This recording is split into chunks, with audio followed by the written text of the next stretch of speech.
ये चल रहा है, लेकिन धीरे धीरे आहिस्ता आहिस्ता लोगों ने करना शुरू कर दिया। और हम सबके बीच में यदि बुद्धिजीवी वर्ग, यदि गणमान्य वर्ग, यदि प्रबुद्ध वर्ग इस खाई को नहीं पाटेगा तो याद रखिए खाई बहुत बड़ी बनने वाली है, बहुत गहरी होने वाली है। रानी अवंतीबाई को लोग कहते लोधी समाज, लेकिन यहाँ पर विश्वविद्यालय बन गया। धीरे धीरे धीरे सब चल रहा है। एक बार दूसरे उनकी जयंती मनाने लगा, सारे लोग उसके विमुख होने लगे। उन्होंने कहा नहीं ये तो हमारे हो। तो मैं मंच से यह भी आह्वान करूंगा दादा मैथिली गुप्त की जयंती पर, उन सब महापुरुषों ने इस तरह के भारत की कभी परिकल्पना नहीं की क्या खंड खंड हो जाए। अखंड भारत, इस अखंड भारत की परिकल्पना की थी, वो परिकल्पना ऐसी कभी नहीं थी, कतई नहीं। राष्ट्र कवि बनने के लिए आपको आज की स्थिति यह है, इतने सारे जगत गुरु हो गए। अक्सर मंचों से कहता लोग जाता हूं तो भाई जगत गुरु का अर्थ क्या है? तो जगत का गुरु। एक गांव में उसका एक अच्छा दृष्टांत है। एक जगत गुरु पहुंचे तो एक जिज्ञासु युवक पहुंचा और कहा कि आप जगत गुरु हैं, क्या आपने जगत से पूछ लिया क्या जगत के गुरु हैं? तो गुरु बड़े साफ किस्म के लोगों का नहीं, मैंने नहीं पूछा है कि मेरा शिष्य बैठा इसका नाम जगत है और मैं उसका गुरु हूं, तो मैं जगत गुरु हूं। कौन राष्ट्र कवि है, कौन जगत गुरु है, किसको क्या उपमा मिलना चाहिए, स्वयं अपनी उपमा लेकर बैठ जाते हैं लोग। तो कहते नहीं मैं महामंडलेश्वर हूं, मैं श्री श्री 1008 हो गया। किसने आपको उपमाएं दी है? लोक ने क्या आपको मान्यता दी है? लोक ने क्या आपको स्वीकृति दी है? तब आप उस पद पर विराजित होने के, सुशोभित होने के लिए। उपन्यास सम्राट एक और वंदना है।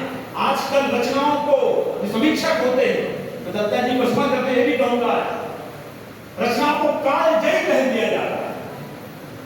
मैं ताज्जुब करता हूं कालजयी की परिभाषा क्या है? जो हम सामान्य साधारण रचना को कालजयी कहेंगे सर, तो फिर गोदान को क्या कहेंगे?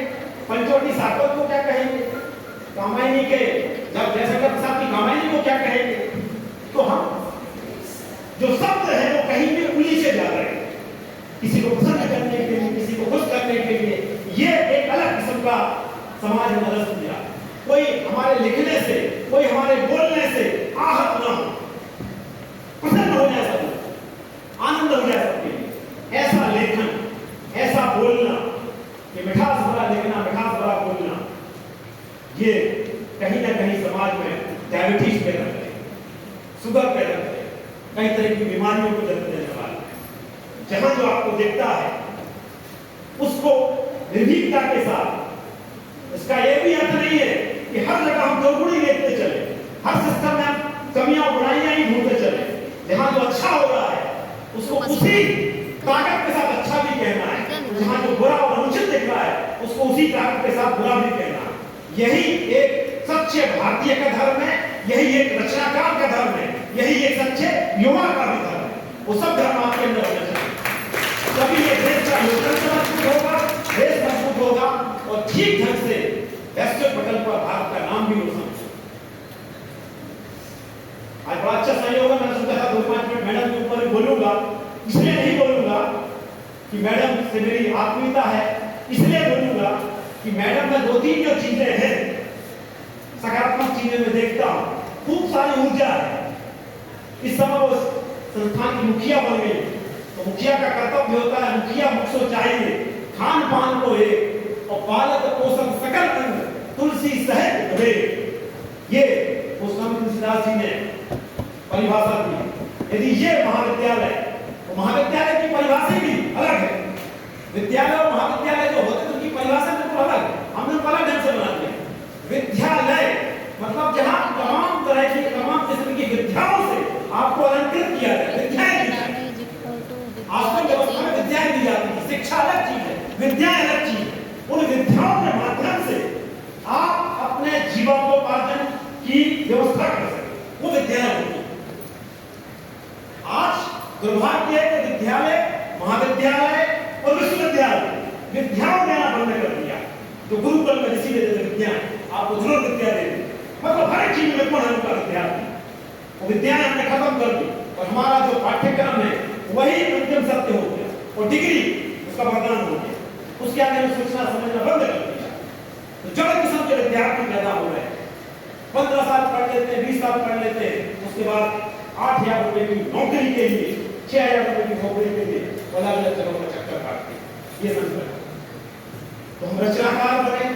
रचना कवि की जो बात कही थी, कवि शब्द को लेकर, कवि कोई सामान्य शब्द नहीं है। इस देश का सबसे बड़ा महाकाव्य रामायण फिर महाभारत, दो बड़े कवि महर्षि वाल्मीकि, महर्षि वेदव्यास, कवि ही तो थे, उसमें उनकी रचना है। तो कवि की ग्रेविटी क्या होती है, कवि की गुरुता क्या होती है, वो हमें सिखाते हैं। ये सब कवि, आज के कवियों की बात नहीं कर रहा हूं, गोपाल दास नीरज जैसे कवि भी हैं, बहुत सारे अच्छे अच्छे कवि भी, लेकिन कवियों ने यदि अपनी आत्मा भेज दी, आपको याद हो या ना हो, सुभद्रा कुमारी चौहान जिन्होंने झांसी की रानी लिखा, उसमें एक पंक्ति हटाने को लेकर एक राजवंश ने उनको एक बहुत बड़ा उपहार देने के लिए कहा था। एक तरफ आप बैठ जाएंगे तराजू पर और एक तरफ आपको तोला जा रहा है, जिससे तोलना उससे तोलने तैयार है। और बस एक पंक्ति आप अपनी रचना से हटा दीजिए, वो पंक्ति थी अंग्रेजों के मित्र सिंधिया ने छोड़ी राजधानी। इस पंक्ति को हटा दीजिए।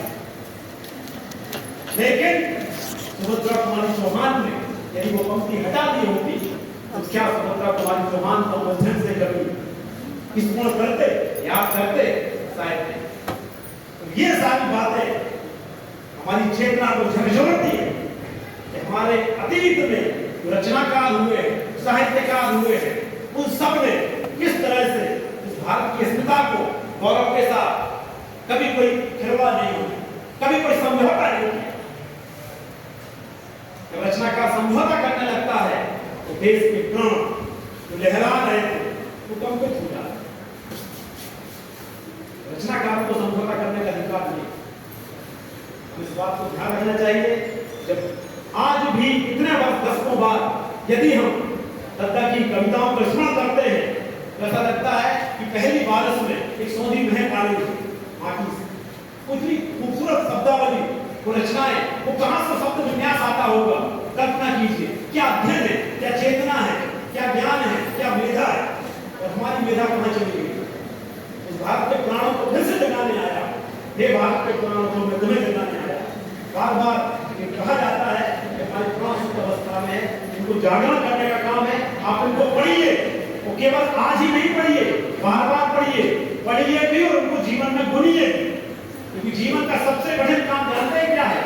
जो लिखा गया है, जो कहा गया है, जो बोला गया है, उसको अपने जीवन में वैसा जीवन, वैसा उतार पाना। जब हम ऐसा करते हैं तो हम विधिवन हो जाते हैं कई तरह से। उस सब के बीच हमें इस देश के प्राणों को पुनः लहराना है।